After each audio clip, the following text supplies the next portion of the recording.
खुदा बाप और बेटे और रूह कुद्दुस के नाम से आमीन। अभी हम खुदावंद के ज़िंदगी बख्श कलाम में से सुनेंगे यशायाह नबी का सहीफ़ा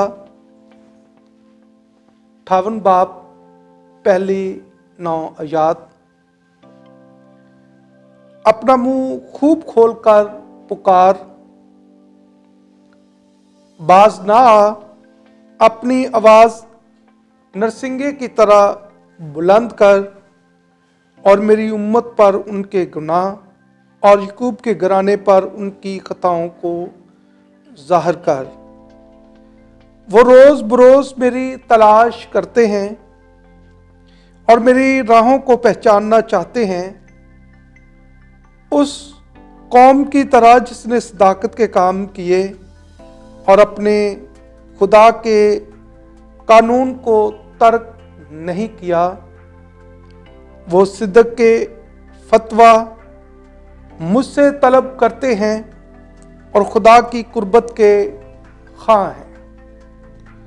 ये किस लिए है कि हमने रोजे रखे और तूने ना देखा, हमने नफ्स खुशी की और तूने ना चाहा। देख, तुम्हारे रोजे के दिन में तुम अपना मतलब निकालते हो और अपने कारिंदों पर सख्ती करते हो। देख, तुम रोजा रखते हो ताकि लड़ो और झगड़ो और शरारत के मुक्के मारो। बस आज तक तुम ऐसे रोजा नहीं रखते हो कि तुम्हारी फरियाद बुलंदी में सुनाई दे। क्या मेरी पसंद का रोजा और नफ्स खुशी का दिन इसी तरह का है? जब कोई अपना सर जौ की मानद झुकाए और अपने नीचे टाट और राख बिछाए, क्या तू उसे रोजा और खुदावंद की खुशनुदी का दिन कहेगा? क्या मेरे पसंद का रोजा ये नहीं कि शरारत के बंधन खोले और कजरवी की कड़ियों को तोड़े और मजलूमों को आजाद करे, बल्कि हर एक जुए को तोड़ डाले? क्या ये नहीं कि भूखे के लिए तू अपनी रोटी तोड़े और आवारा महताजों को अपने घर में लाए, और जब किसी को नंगा देखे तो उसे कपड़े पहनाए और अपने हम जिनसे छुप ना जाए? पाकलाम के पढ़े और सुने जाने पर खुदा की बरकत हो। आमीन। आज हम कलाम की बात के प्रोग्राम में तशरीफ फरमा है और मेरे साथ मेरे हम खिदमत साथी जनाब बाबू पारिस आशिक शामिल हैं, और जिनको कैथलिक अकीदा के साथ और मसीह ईमान की सच्चाइयों के बारे में बड़ी खुदा ने आगाही बख्शी है। आज हम रोज़ों के बारे में जानेंगे। जैसा कि ये मौसम जो है, रोज़ों का मौसम जो है अभी शुरू होने वाला है और हमारे मसीही स्कॉलर्स इसके बारे में बहुत डिटेल के साथ बातें करेंगे। हम भी एक छोटी सी काविश पेश कर रहे हैं ताकि मसीही मोमिनीन तक जो है रोज़ा की अहमियत और अफादियत के मुतल्लिक जो है जान सकें। आज हम पाक कलाम में, जैसा कि हमने यशायाह नबी के सहीफ़े में देखा है कि रोज़े के मुतल्लिक, तो यहाँ पर जो दो सोचें जो है हमें मिलती हैं। एक तो दिखावे की सोच है और दूसरा जो है नेकी और बदी के मुतल्लिक जो है हम देखेंगे क्या जिस तरह के शायद के नबी के सहीफे में लिखा है कि मेरी पसंद का रोज़ा क्या है, इंसानों की पसंद और खुदा की पसंद के रोज़े में क्या डिफरेंट है, क्या फ़र्क है बाबूजी? मोमिनीन को ये बताएं ज़रा प्लीज़। बहुत शुक्रिया नाजरीन। सालों साल से रोज़ों का मौसम हम मनाते हैं, उसमें हम शामिल होते हैं। जब हम रोज़े की बात करते हैं, रोज़ा रखने की बात करते हैं, तो फिर अकीदे और ईमान की बात पहले आती है, क्योंकि हम मसीही ईमान के मुताबिक समझने की कोशिश करते हैं कि ये जो मौसम हम गुजार रहे हैं इन 40 दिनों में, जिसमें आप और मैं रोज़ा रखते हैं, इसमें कहाँ तक एक सिलसिला है जिसमें हम समझ पाते हैं कि खुदा से गहरा रिश्ता बन जाए। ये एक पहलू है रोज़ा।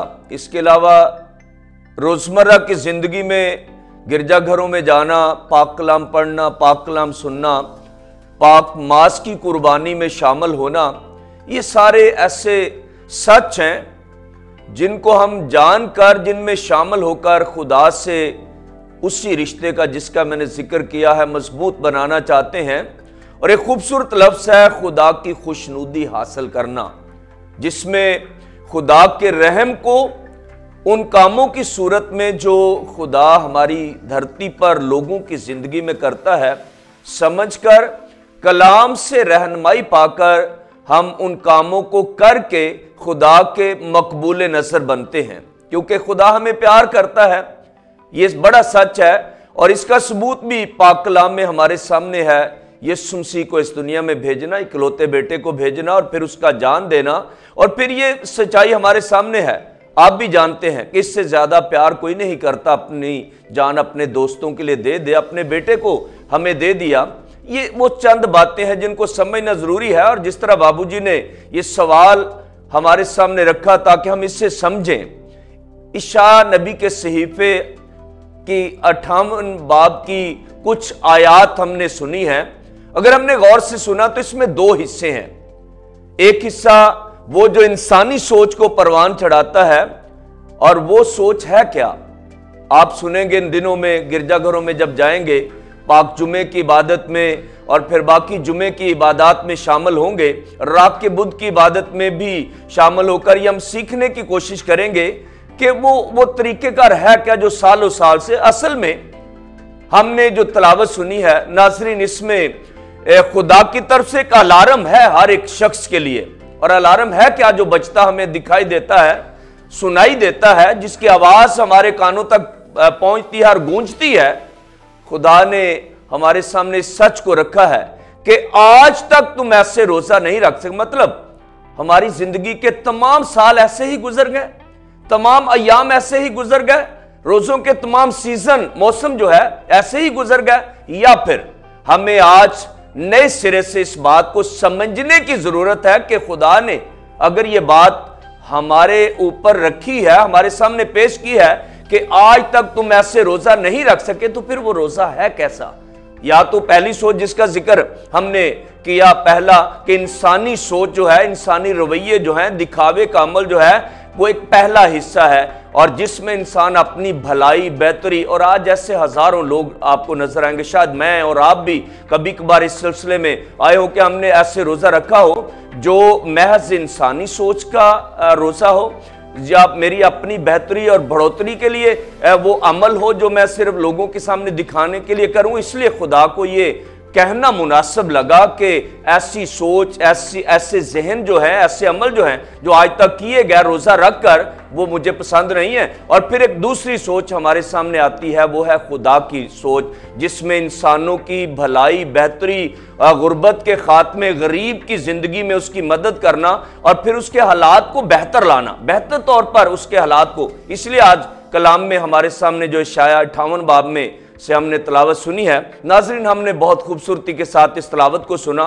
उसमें कहा यह गया है कि क्या मेरी पसंद का रोज़ा ये नहीं कि भूखे के लिए अपनी रोटी तोड़े। आज तक हमने किया क्या? अगर किया तो शाबाश, लेकिन अगर हमने ये अमल नहीं किया तो खुदा की पसंदीदगी दूर रह गई और हमने अपनी पसंदीदगी को सामने रखा, क्योंकि हमने वो किया जो हमारे बदन ने चाहा, जो हमारी सोच ने चाहा, जो हमारी सोच हम में है। और हमने बहुत बार इस सोच को महदूद रखा है, इंसानी सोच को, अपनी सोच को इंसानों तक रख लिया, अपने आप तक रख लिया और सोच को पहुंचने नहीं दिया कहां, जहां से कलाम आता है, जहां से जिंदगी की बात आती है। और इसलिए हमने आज इस सच को देखना है कि इशाया नबी के सहीफे में ये दो सोचें, जो सवाल हमारे सामने रखा गया, एक महज इंसानी सोच है जो सिर्फ इंसान को लोगों में बड़ा बनाना चाहती है, और कई बार ऐसा हम करते देखते भी हैं लोगों को, कुछ चीजें बांटना जिसमें अगर तो दूसरे की बेहतरी और भलाई का अमल है तो बहुत अच्छा है, लेकिन अगर अपनी नुमाइश है तो ऐसी नुमाइश खुदा अपने पाक कलाम में मना करता है। ऐसी बहुत सारी खूबसूरत बातें जो है इशाया नबी के सहीफे में इससे रिलेटेड जो हैं, क्योंकि खुदा के कलाम में इशाया नबी के सहीफे में ही हम पढ़ते हैं कि इंसान की राहें फ़र्क हैं, खुदा की राहें फ़र्क है। इंसान के इरादे फ़र्क हैं, खुदा के इरादे फ़र्क है।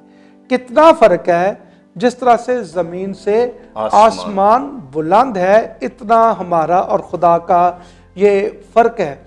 लेकिन इस फ़र्क को जब हम ये तलावत पढ़ते हैं, जिस तरह के आपने पहले बयान किया है कि बड़ी खूबसूरती के साथ जो है खुदा की पसंद का रोज़ा, तो हमें पाक कलाम जब भी पढ़ते हैं इंसान की तजदीद होती है, रिन्यूअल होती है, और वो असर नौ जब भी कलाम पढ़ता है तो फिर उसकी ज़िंदगी यकसर। तो इससे आज के कलाम के वसीला से भी, आज के प्रोग्राम के वसीला से भी हमारी ज़िंदगी बदल सकती है।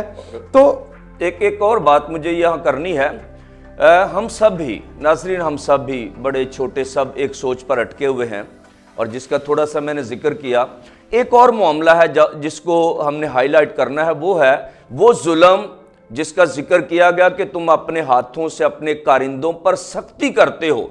दुनिया में ऐसे लोग जिनको खुदा बड़ा प्यार करता है, ये जो गरीब हैं, हम जैसे लोग हैं, हम भी इसी सतह पे आते हैं। खुदा की सोच ये है कि इनसे जुल्म ना किया जाए, तशद्दुद ना किया जाए। अगर ये सोच रखकर हम नेकियां करते हैं, देगें चढ़ाते हैं, रोज़े खिलवाते हैं, तो कोई अमल ये सोच ऐसी नहीं है कि खुदा उसको पसंद करे, क्योंकि शायद 58 बाब में यही बात रखी गई है। और वो एक सतह है जहां से गरीब को और उस सोच को अपलिफ्ट करना है, गरीब को जो है ऊपर लेकर आना चाहता है। खुदा की मर्जी ये है कि हमारे मोहल्लों में, खानदानों में अगर ये सोच है तो वो खत्म हो जाए। तो बाबूजी, ये भी एक बड़ी खूबसूरत किसी ने बात कही है कि जो है कि जिस तरह के आपने जिक्र किया है करिंदों के बारे में, तो ये बड़े वाज़ेह तौर पर माशरे में गरीबों का एहतसाल किया जाता है। उससे जो मनी कलेक्ट करते हैं वो हम चैरिटी के तौर पर दे देते हैं और कहते हैं कि हमने जो है ये खैरात की है। क्या ये खैरात वाजिब है? ये जो सवाल आपने रखा है, मैं इससे पहले एक बात करना चाहूँगा। थोड़े दिन पहले यूट्यूब पर मैंने एक छोटा सा क्लिप देखा। ये किसी ने कहा था कि आप जब बाइक पे हो या गाड़ी पे हो, आप रोड पर जाते हो तो आपको शायद रास्ते में कुछ मजदूर नज़र आते हैं। बड़ी अच्छी बात मुझे लगी, मजदूर नज़र आते हैं, वो गरीब लोग हैं ना, मेहनत की है, मजदूर नज़र आते हैं, आप उन्हें बैठा लिया करें। आपकी गाड़ी का तेल तो वही लगेगा जो ऑलरेडी लगना है, लेकिन उसके किराए, उसकी दिहाड़ी में से अगर 10-20 रुपये भी बच गया तो उसके बच्चों की तालीम पर लग जाएंगे या बच्चों की रोटी पर लग जाएंगे। तो ये छोटी छोटी बड़ी खूबसूरत बातें हैं। और रोज़ों के दिनों में नाजरीन ऐसे ही अमल खुदा तलाश करता है। आपका सवाल था, दोबारा आप अपने सवाल को ज़रा पेश करेंगे। मैं बाबूजी ये अर्ज़ करना चाह रहा हूँ कि जिस तरह के हमने इशाया नबी के सहीफे में पढ़ा है कि तुम अपने करिंदों पर सख्ती करते हो, और देखा गया है मुआशरे में कि गरीब लोगों का एहतसाल किया जाता है, गरीब लोगों पर जुल्म ढाए जाते हैं मुख्तलिफ तरीक़ों से, और फिर उनसे जो अर्निंग होती है, जुल्म करके जो अर्निंग ले लेते हैं, और फिर हमारे पास एक बिग अमाउंट इकट्ठी हो जाती है और उसमें से हम चैरिटी करते हैं, खैरात देते हैं लोगों की अपनी नमूदो नुमाइश के लिए। जिस तरह के फरीसी और मुहस्सिल की एक तमसील है कि वो फरीसी कहता कि मैं रोज़े भी रखे, दुआएं भी की और दैज किए मैं देता रहा कि खुदा मुझे पसंद कर ले, लेकिन उसके इव्स जो है वो मुहस्सल जो कहता है, छाती पीट पीट कर कहता है, छाती पीट पीट कर कहता है कि मैं तो इस लायक नहीं, क्या खुदा मैं तेरी हैकल की तरफ देख लूं। तो खुदा ने किसको पसंद किया जी? वो जो छाती पीट पीट कर कहता रहा। तो यही अमल जो है इन दिनों में हम देखना चाहते हैं, मोमिनीन को बताना चाहते हैं कि हम अपनी पसंद का रोजा ना रखें बल्कि खुदा की पसंद का रोजा रखें। तो बाबूजी एक इसके साथ ही मैं एक और सवाल करना चाहूंगा कि रोजे के बारे में हमारे लोगों की क्या सोच बनी हुई है? मैं ज़रूर इस पर बात करूंगा। आप भी जानते हैं बाबूजी, लोग भी, मोमिनीन आप भी जानते होंगे, हमारी यहाँ की सोच, कलाम की सोच आज तक नहीं बनी। बिल्कुल आज तक हमारी अपनी सोच है, हमारे माहौल की सोच है, इर्द गिर्द जो जहाँ हम रहते हैं वो सोच है। और सोच सिर्फ यहाँ तक है कि हमने 24 घंटे पूरे करने हैं, भूखे रहना है, और फिर जैसे रोज़ा रखा फिर रोज़ा खोल लिया। इसके दरमियान में ये जो 24 घंटे आप और मैं गुजारते हैं कैसे हैं, इसमें कलाम की सोच की भरपूरी और मामूरी को जब तक भरा ना गया, जब तक उस खला को जो हमारी सोच के दरमियान है और हमारे रोज़े और हमारी ज़िंदगी के दरमियान है, जो हम सोचते हैं उसको पुर ना किया गया, ये रोज़ा पुरफजल नहीं बनेगा। मेरे लिए, मेरी ज़ात के लिए और लोगों के लिए भी। जिस तरह कलाम में लिखा है कि अगर तू ये अमल करेगा तो तेरी रोशनी चमकेगी। और ये रोशनी कैसे चमकेगी? सिर्फ दिखावे के अमल से नहीं नाजरीन, ये रोशनी है वो ईमान जिसमें आप खुदा पर भरोसा रखकर अपने खुदा की रजा को मानते हैं, और रोजे की सोच में जिसमें आप किसी गरीब के लिए अपना इरादा रखते हैं कि उसकी मदद करें, उसके लिए अपना नवाला तोड़ें, उसके लिए अपनी रोटी तोड़ें। ये सोच खुदा को काबिल कबूल है, और उस सोच से हमें निकलना है जिस सोच में हम आज तक कायम हैं कि बस हमारे 24 घंटे हमने पूरे करने हैं, यही रोज़ा। ऐसा रोज़ा नहीं है। भूख पर सिर्फ ना जाएं, अपनी रोटी पर ना जाएं, सिर्फ रोटी खाने तक ना जाएं। हमारा रोज़ा बिल्कुल ऐसा नहीं है। इससे थोड़ा सा फ़र्क है। रोज़ा है ये, लेकिन इससे एक फ़र्क ये है कि हमने फोकस कर लिया सिर्फ रोटी खाने को, रोज़ा रखने से पहले और खोलने तक इसको फोकस कर लिया। उसके अलावा 24 घंटे मैंने कैसे गुजारने हैं, मेरा हाथ उसी तरह जुल्म कर रहा है, मेरी जुबान उसी तरह गालियां दे रही है, मैं उसी तरह बुरा सोच रहा हूं पड़ोसी के लिए, रोज अपने हमसाये से लड़ाई करता हूं, अपने बड़ों का एहतराम नहीं करता, अपने माँ बाप की इज्जत नहीं करता। कौन सा रोजा मैंने रखा और कौन सी सोच है? इसलिए मैंने कहा कि ये सोच हमें बदलनी है, क्योंकि कलाम की सोच ये नहीं है। हमारी सोच है, हमने एक रस्म बना ली, इस रस्म से नाज़रीन हमने निकलना है। रोजे की रूहानियत और अफादियत इसमें है कि हम कलाम की सोच को अपनी सोच बनाएं, ना कि अपनी सोच रखते हुए आगे बढ़ें। इसलिए कलाम की सोच जब तक नहीं आएगी, जब तक कलाम का असर हमारी ज़िंदगी में नहीं आएगा, जब तक कलीसियाई तालीमात की बातें हमारी ज़िंदगी से ज़ाहिर नहीं होंगी, तब तक हम इस सोच को साथ लेकर बढ़ते रहेंगे। इसलिए खुदा ने वहाँ क्या कहा है उसका मैंने थोड़ा जिक्र किया पहले। आपने सुना कि खुदा ने कहा आज तक तुमने ऐसे रोज़ा नहीं रखा। तो मतलब हमारी सोच तो हमारे सामने आ गई ना, कि जो सोच हमने रखी। इसलिए मेरे अज़ीज़ों, कलाम को टारगेट करना है, कलाम के सच को टारगेट करना और उस बात को अपनी ज़िंदगी में लाना है जो खुदा हमारी ज़िंदगी से देखना चाहता है। इसका मतलब हुआ कि जो है हमारी जो रोज़ा, हमारा रोज़ा जो है, कहने से यही मुराद है कि हमारी आंख का रोज़ा है ताकि वो बुराई को ना देखे, ज़बान का रोज़ा है। पाक कलाम में भी लिखा है, चुनाचे कोई ज़िंदगी में खुश होना और अच्छे दिन देखना चाहे, वो ज़बान को बदी से और होंठों को मकर की बात कहने से बाज रखे। हम ज़बान से ही अपनी शख्सियत को ज़ाहिर करते हैं। और एक दानश्वर कहता है कि जो ना इंसान का अखलाक, इंसान की ज़बान से अखलाक बनता है, तो वो बंद दुकान की तरह होता है। तो वो खुलने पर ही पता चलता है कि ये दुकान जो है सोने की है या कोले की है। तो मेरे अजीज़ों, हम बाबूजी से एक पाक कलाम के मुताल्लिक और ज़्यादा जानना चाहेंगे कि पाक कलाम में रोज़ा रखने के चंद मकासद जो है बयान किए गए हैं, वो कौन कौन से हैं? ये बड़ी खूबसूरत बात और ज़्यादा हमें समझने के लिए मिली है। आप भी पाक कलाम पढ़ते हैं और पढ़ना चाहिए भी, क्योंकि यही हमारी ज़िंदगी है। अगर हमने इस कलाम को रख दिया, सालों साल ना खोला, तो मैं समझता हूँ ज़िंदगी बंद करके हमने रख ली है। ज़िंदगी खुले नज़र आए ज़िंदगी ज़ाहिर हो, वो इस कलाम से हमें मिलती है। पाक कलाम में पहला सैमुएल नबी की किताब उसके 7वें बाब की 6ठी आयत में बड़ा खूबसूरत जिक्र है। ये हवाला है जिसमें गुनाह सरजद होने की वजह से रोज़ा रखा गया। इंसान से गुनाह सरजद होता है तो वो सोच को अपनाते हैं कि हमसे ये गलती हुई, हम रोज़ा रखेंगे। और रोज़ा किस लिए? गुनाह वहाँ कौन सा था?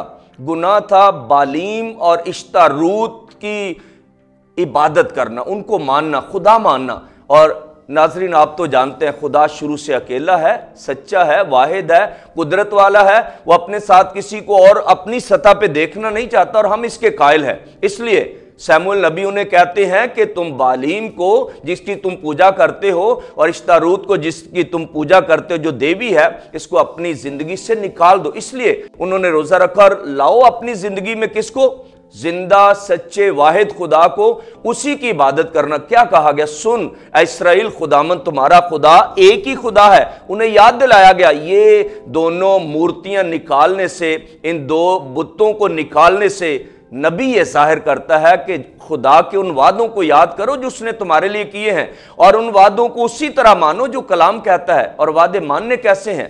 एक खुदा की इबादत करना, उसी के बंदगी करना, उसी के नाम को जलाल देना और बाकी किसी चीज पर भरोसा न रखना। ये था गुनाह सरजद होने की वजह से रोजा रखे जाने का जिक्र। पाक कलाम खुरूज में लिखा है कि तेरे और मेरे दरमियान कोई दूसरा मबूद ना हो। तो यही कि खुदा जो है वो सारा जो है चाहता कि फोकस मुझे किया जाए और उसी की इबादत की जाए। तू अपने सारे दिल से, अपनी सारी जान से, अपनी सारी ताकत से, अपनी सारी अकल से प्यार कर और अपने हमसाए को अपने मन जैसा अपने लिए तू सोचता है वैसा ही तू दूसरे के लिए। दूसरा पॉइंट इसका यह है, एक पर हमने बात किया, दूसरा है तौबा करने के लिए, तौबा मुआफ़ी मांगने के लिए रोज़ा रखना।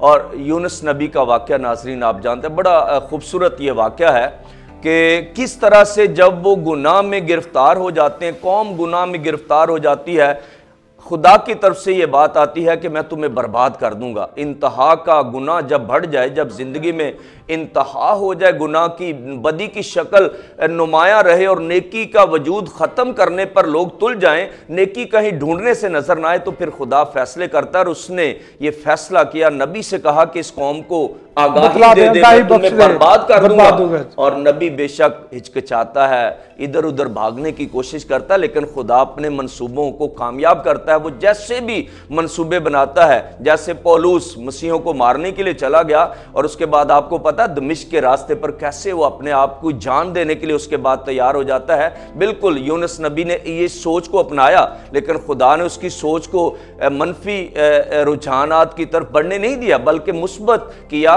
और फिर खुदा उससे चाहे मछली के वसीला से नैनवा में ले गया और वहां फिर हुआ क्या? सारे लोगों ने रोजा रखा और खुदा ने उनके रोजे को पछताने किया, क्योंकि वो पछताए और उन्होंने इस बात का इकरार किया कि हमने गुनाह किया। और फिर इवन दोस्त के उनके जानवरों तक जो उन्होंने रोजे रखवा दिए और अपने आप को अपने सर पर खाक डाली, राख डाली। तो राख और खाक जो है ये आजिज़ी, इनकसारी, हलीमी और छोटी की लामत है। यानी ये नहीं कि हमने अपने माथे पे इन दिनों में हम जो है राख लगाएंगे, तो हमें तो चाहिए कि एक दिन नहीं राख, बल्कि अपने आप को सारे साल के लिए खाकसार बनाना चाहिए, आजिज़ इनकसार बनाना चाहिए। हमारे अंदर से मसीही खुशबू जो है निकलनी चाहिए ताकि हम खुदा की पसंद का रोज़ा रख सकें। हम अटके हुए नाजरीन ज़ात बरादरियों तक, और ये मामला हमारा ज़ाती है, आपकी पहचान, आपका जो भी रहतल है, लेकिन कलाम की सोच बिल्कुल फ़र्क है। जिस तरह बाबूजी ने इन सच्चाइयों को हमारे सामने रखा, ज़ात बरादरियों से निकल कर, क्योंकि ईमान ज़ात बरादरियों के साथ टकराव नहीं है, ईमान एक रास्ता है जिस पर हम चलना है, वो हमारी अपनी सोच है। लेकिन अगर हम ज़ात बरादरी को ईमान के रास्ते में रुकावट बना लेंगे तो फिर वो सच जो खुदा आपकी और मेरी ज़िंदगी से जाहिर करना चाहता है वो रुक जाएगा। इसलिए इसको जारी रहना, आगे बढ़ना है। के पाक कलाम में भी देखते हैं कि फरीसियों ने रोज़े रखे, यूहन्ना के शागिर्द भी जो है रोज़ा रखते हैं और हमारे मुस्लिम भाई भी रोज़ा रखते हैं, हिंदुओं में भी रोज़े का जो है इस्तेमाल किया जाता है, वो भी रोज़े रखते हैं। क्या हमारे रोजे जो है यीशु मसीह ने मुकर्रर किए हैं? बड़ा खूबसूरत सवाल है, लोग पूछते हैं। बल्कि फादर मोरस अपने लेक्चर में एक उनका ये बड़ा अच्छा टारगेट है, वो लफ्ज़ बोलते हैं, लोग पूछते हैं। तो ये एक बड़ा, उन्होंने बड़े वजाहत के साथ बहुत सारे प्रोग्राम्स किए। नाजरीन, यहाँ भी एक ऐसा ही सवाल है, आप भी पूछते हैं, लोग भी पूछते हैं, हम भी बयान करना चाहते हैं, हम भी कई बार पूछते हैं कि रोज़े कहाँ से आए हैं। पहली बात हम शुरू करेंगे, खुदा के नज़दीक वक्त नहीं है, वक्त हमारे नज़दीक है। माजी, हाल, मुस्तकबिल खुदा के नज़दीक नहीं है, उसके सारे वक्त हैं। अल्फा ओमेगा जब हम कहते हैं ना, मतलब इब्तिदा, इंतहा, अव्वल व आखिर, सारा कुछ शुरू से आखिर तक खुदा है। और यहां से बात हम शुरू करेंगे कि जब ये सवाल होता है कि क्या रोजे यीशु मसीह ने मुकर्रर किए, तो अगर तो हम ये मान लेते हैं कि सारे वक्त खुदा के हैं, तो फिर रोजे तो खुदा ने ही मुकर्रर किए हैं और यीशु मसीह ने। बेशक आप कहते हैं, मैं कहता हूं 40 दिन के रोजे खुदा यीशु मसीह ने रखे। और एक और बड़ा मजबूत हवाला है, यूहन्ना के शागिर्दों ने यीशु से कहा था कि तेरे शागिर्द रोजा क्यों नहीं रखते। यीशु मसीह ने क्या जवाब, बड़ा खूबसूरत जवाब नाज़रीन, उसने कहा जब तक दुल्हा के साथ है तो तब तक वो जो ना रोजा नहीं रखेंगे, लेकिन जब दुल्हा उनसे जुदा किया जाएगा फिर वो रोजा रखेंगे। इसलिए यीशु मसीह का यहां कहने से मुराद जो लफ्ज कहा, कलीसिया ने उसी को फॉलो किया है, कलीसिया ने उसी बात को हमारे सामने रखा है। और ये बिल्कुल यीशु मसीह के कहने के मुताबिक है। अगर कलाम का ये हवाला हम कोट करें तो जब यीशु कहते हैं कि जब उनसे दुल्हा जुदा किया जाएगा तब वो रोजा रखेंगे। अच्छा बाबू जी, आपने बड़ी खूबसूरती के साथ इसको ब्रीफ किया है, बयान किया है। और रोज़ा जो है इंसान को तक़वियत देता है, क्योंकि ये ईमान की मजबूती को बढ़ाता है। हम देखते हैं कि यीशु मसीह ने भी अपना मिशन जो शुरू करना था तो रोज़ों से ही शुरू किया था, ताकि अपने अंदर खुदा की अलूहियत को हासिल कर सकें। तो मैं बाबू जी ये सवाल करना चाहता हूँ और पूछना चाहूँगा कि हमने बार बार इसका जिक्र किया है, रोज़ों का, खुदा की पसंद का रोज़ा। तो फिर खुदा की पसंद का रोज़ा कौन सा है, किस तरह का होना चाहिए, जिसके मुतल्लिक हम खुदा की खुशनुदी को हासिल कर सके? क्योंकि खुशनुदी का लफ्ज़ भी हमने आज ही कलाम मुक़द्दस में सुना है, आज की तिलावत में सुना है। तो फिर ये क्या है? मैं समझता हूँ ये एक इंतहा की आजिज़ी का अमल है, आजिज़ी का नाम है। नाज़रीन, जहाँ आप उस सतह पे आ जाएं जहाँ इंसान अपने आप को राख कहता है, कुछ नहीं कहता है, और बदलने का अमल, बरकत पाने का अमल, फजल हासिल करने का अमल यहीं से शुरू होता है, जिसको हम पहला कदम कहते हैं। रोज़े में, रोज़े की बरकत पाने के लिए इंसान यहाँ आकर खड़ा होता है जहाँ गरीब लोग खड़े होते हैं, जहाँ नादार लोग खड़े होते हैं, जहाँ बेबस लोग खड़े होते हैं, जहाँ मजलूम खड़े होते हैं, जहाँ जिनसे ज़्यादती और जुल्म होता है वहाँ खड़े होते हैं। तो मैं समझता हूँ कि रोज़ा रखने के साथ एक ऐसी रूहानियत, एक ऐसा ईमान, एक ऐसी ईमानी ताकत हमारी ज़िंदगी का हिस्सा बननी चाहिए कि हमें वो नज़र आए जो कभी किसी को नज़र नहीं आए, वो दिखाई दें जिनको कोई देखना पसंद नहीं करता, उनके साथ खड़े हों जिनसे कोई बात करना पसंद नहीं करता। और इसकी मिसाल हमारे सामने है बाबूजी, मदर टेरेसा की जमायत की। मैं भी बाबूजी यही मिसाल देने लगा था, बहुत स्ट्रॉन्ग मिसाल है। जो ना अभी जो है मैंने भी जो ना एक मरतबा मदर टेरेसा हाउस का गुलबर्ग में विजिट किया था, और मैं समझता हूँ कि जितनी रूहानियत वहाँ रिच है कहीं आपको नज़र नहीं आएगी। और मैंने अपनी आंखों से देखा है कि गरीब, लाचार, दुखी, परेशान जो बच्चे हैं, जिनका कोई सहारा नहीं है, जिनका कोई संभालने वाला नहीं है। सिस्टर सबात ने सर्दी के दिनों में छोटे बच्चों को अपने गोद में लिया, अपने गले लगाया और डॉक्टर के पास लेकर जा रही थी। तो मैं समझता हूँ कि उस वक्त तो माएँ जो है वो अपने बच्चों को जो है भूल जाती हैं, लेकिन खुदा के कलाम में लिखा है, बड़ी खूबसूरत आयत है, अशायर नबी के सहीफे की ये बात है कि एक माँ अपने शीरखार बच्चे को भूल सकती है, पर मैं तुझे कभी नहीं भूलूंगा। ये है रूहानियत। अच्छा, इसके साथ साथ जी बाबूजी शुक्रिया, बहुत अच्छा आपने कोड किया। हम बात कर रहे हैं खुदा की पसंद का रोज़ा। मत्ती 6 बाब के हवाला को जरूर हमें याद रखना है। हर साल रोज़ों में ये हवाला पढ़ा जाता है जब रात के बुत की तिलावत होती है, तो खैरात का जिक्र है, जिसमें दुआ का जिक्र है और जिसमें रोजे का जिक्र है, क्योंकि ये तीनों लाज़िम मलजूम है, एक दूसरे के बगैर नहीं है। हमारी रूहानियत और हमारा ईमान नाज़रीन रोजे से मुतल्लिक पूरा ही इन तीनों की वजह से होता है, क्योंकि इनका चोली दामन का साथ है, एक दूसरे का भी जरूरी है, इबादत करना भी जरूरी है, खैरात देना भी जरूरी है और रोजा रखना भी जरूरी है। इसलिए तीनों को मिलाकर कलीसिया हमारे सामने एक सच को रखती है कि ये 40 रोजे आपके सामने मुकर्रर किए गए कलीसिया की तरफ से, आपने इन तीनों नेकियों को अपनी जिंदगी में लाना है। और मैं समझता हूं अगर तीनों हमारी जिंदगी से जाहिर होंगी, खैरात का अमल, गरीबों के लिए हाथ खोलना, दुआ का अमल, खुदा के घर में जाना, और रोजे का अमल अपनी जात से मुतल्लिक सेटिस्फाइड होना कि मैंने रोजा रखा और इसमें सारी बातें ऐसी हैं जो पोशीदगी का अमल है। दुआ के लिए कहा गया कमरे में जाओ, कोठड़ी में। खैरात के लिए कहा गया तुम्हारा एक हाथ देता है दूसरे को पता ना चले। और रोजे के लिए कहा गया कि अपने सर पर तेल लगाओ, मुंह धो, आदमी नहीं, लोगों को नहीं बताना आज मेरा रोजा। दिन में 10 बार आप बताएंगे तो 10 बार या 2 बार कहने से रोजे की अफादियत भी, रूहानियत भी और असर भी खत्म हो गया और हम रह गए बाकी उसी की उसी तरह भूखे के भूखे। और ये काफी नहीं है, सिर्फ भूखा रहना काफी नहीं है। इसलिए मेरे अजीजों, इस बात को हमेशा ईमान के साथ कबूल करें कि खुदा ये चाहता है, उसकी पसंद ये है, उसकी खुशनुदी ये है कि खैरात, दुआ और रोजे में शामिल होकर पूरे रोजों की बरकत पा सकें। ये तो वही बात है कि इल्म पढ़िया अमल ना कीता ते की फायदा हो, तस्बीह फेरी दिल ना फिरिया ते की फायदा हो, चिल्ला कटिया ते कुछ ना खटिया ते की फायदा हो। बाबू जी, इसके साथ ही जो है ना, एक और बड़ा दिलचस्प सवाल है, क्या रोजे रखने के अमल से हम इंसानों में खुदा की मोहब्बत का प्रचार कर सकते हैं? बड़ा ज़बरदस्त खूबसूरत पहलू है इस सवाल में।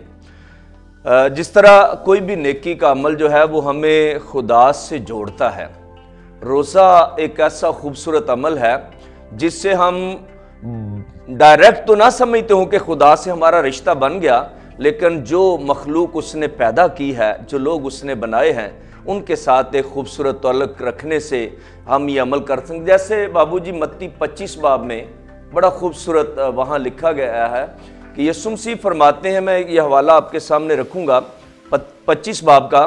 यीशु मसीह फरमाते हैं, जब वो कलाम करते हैं तो उन्होंने कहा, जब मैं तुम्हारे पास आया तुमने मुझे खाने को ना दिया, जब मैं तुम्हारे पास आया तुमने मुझे पानी पीने को ना दिया, मैं नंगा था तुमने मुझे कपड़े ना पहनाए। नाज़रीन, वो हैरान है कि यीशु मसीह तो हमारे पास आए नहीं है। वो कहे कब तू आया, कब तू आया, कब तू आया कहते हैं।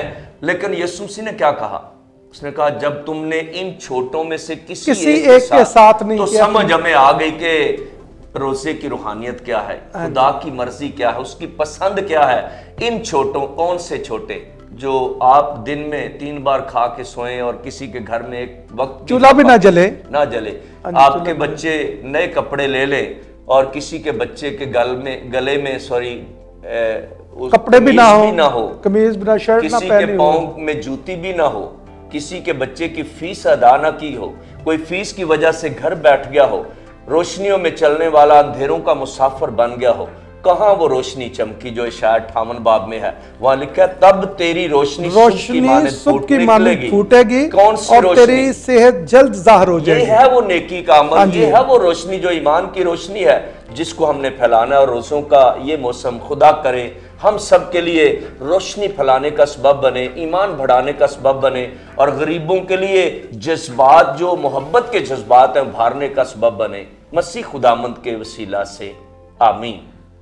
नाज़रीन, आपका बहुत बहुत शुक्रिया। आप इस प्रोग्राम को देखें और अपनी ज़िंदगियों को यकसर तब्दील करें और मोहब्बत करने में पहल करें, रोज़ा रखें, रियाजत करें, तौबा करें और तजदीद के अमल में से गुज़रे, ताकि हमारी रोशनी जो है वो दूसरों तक पहुँचे। मैं नहायत ही शुक्रगुजार हूँ फजीलत महब archbishop Sebastian Francis Shah का, जिनकी वसातत से, जिनकी बदौलत ये सारे प्रोग्राम तरतीब दिए जाते हैं और लोगों की तरक्की का, लोगों के ईमान की मजबूती का वसीला बनते हैं। मैं कैथलिक टीवी का भी शुक्रगुजार हूँ जो कि हमें दावत देते हैं और हम उनकी दावत को कबूल करते हुए आप तक कलाम की बात का सिलसिला जारी व सारी रखे हुए हैं। खुदा आप सबको बहुत सारी नेमतों, बरक़ात व फ़ज़ाइल से माला माल करे। मसीह खुदा उनके वसीला से आमीन।